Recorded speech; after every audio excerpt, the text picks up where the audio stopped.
In this video, I'm going to present how to use the push button switch with the speaker using Arduino. The following materials are the male-to-male connector, breadboard, LED, push button switch with 4 legs, a buzzer,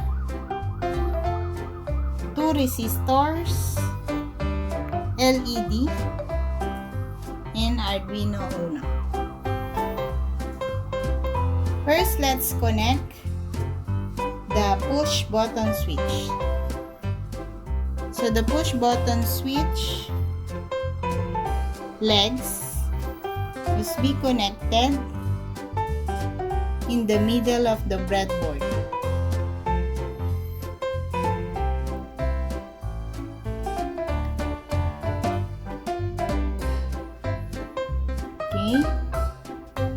Should be seated properly, so you have to use your 2 hands. Okay. Next is we're going to connect the resistor at the right side of the 4 legs of the push button.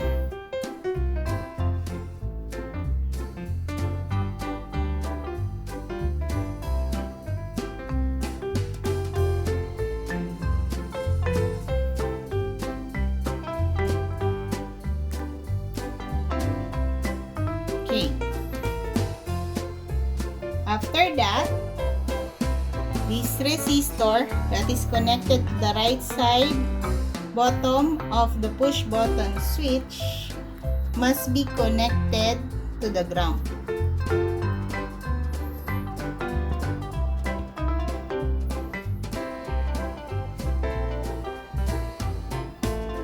Okay. Next is we have to connect a positive or we will use the left side of the push button and connect it to the positive sign of the breadboard. Okay. Next, let's connect the third connection of the push button must be located at the top rightmost of the push button switch, and let's connect it later in Arduino. Next, let's proceed to the LED. So again, you have to identify the positive and negative of the LED. So the positive of the LED is at the right. So the right or the positive part of the LED must be connected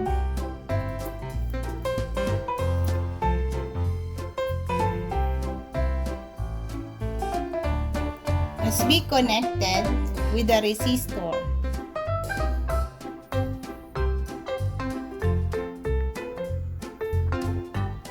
Okay. So this resistor, the positive side of the LED is connected to the resistor, and this resistor is connected to the Arduino Uno later.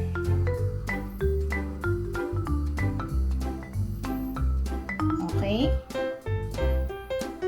Next, let's connect the negative of the LED to the ground.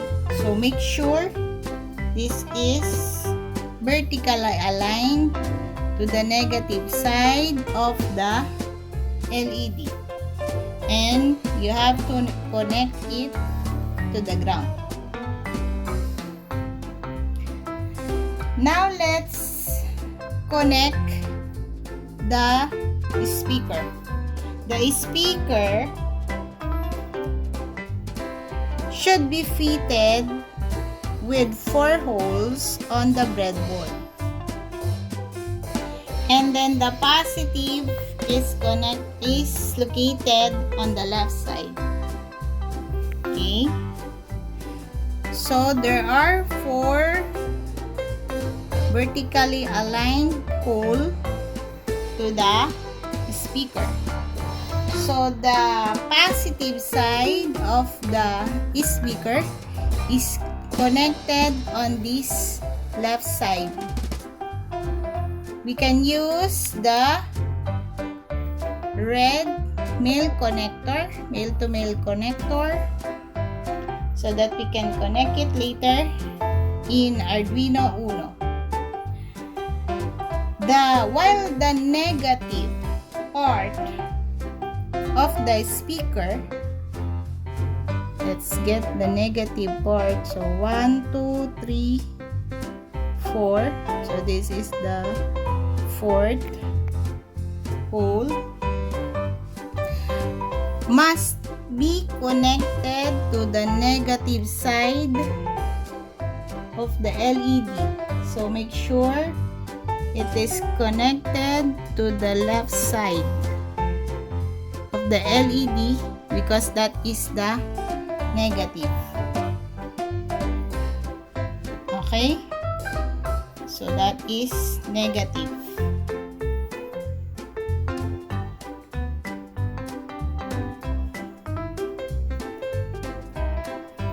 Now, we will connect a positive of the breadboard so that we can power up the circuit, and then the negative of the breadboard. So let's get the Arduino Uno.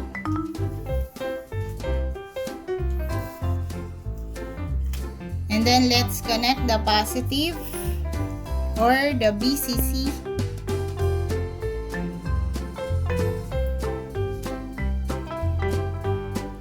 VIN, ground, and 5 volts. And the ground.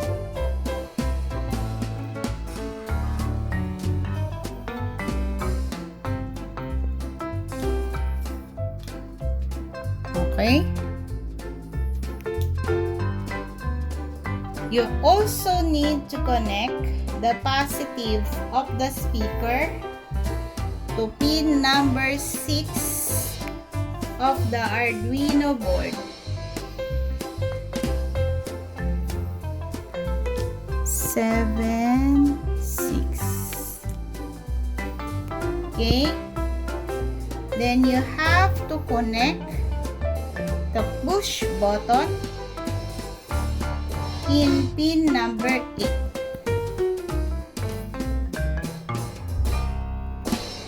So this is pin number 8. And then last connection is of course for the LED. You need to connect it in the input, which is pin number 7.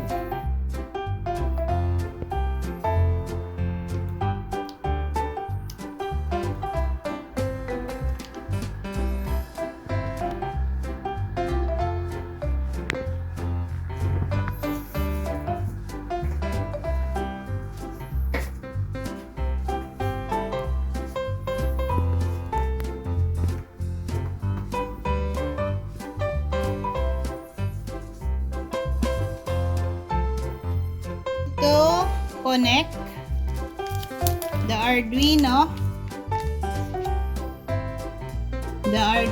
board in your computer.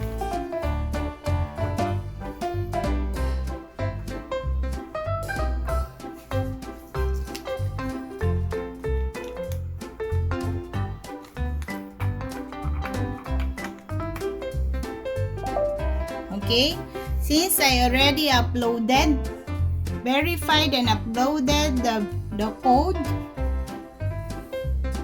I'm going to run the circuit. Okay, so once you push the button automatically the LED will light up. At the same time, the buzzer will going to alarm.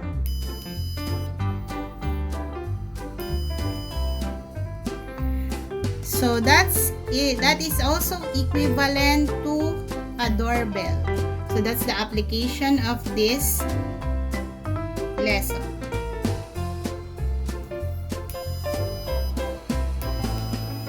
Thank you.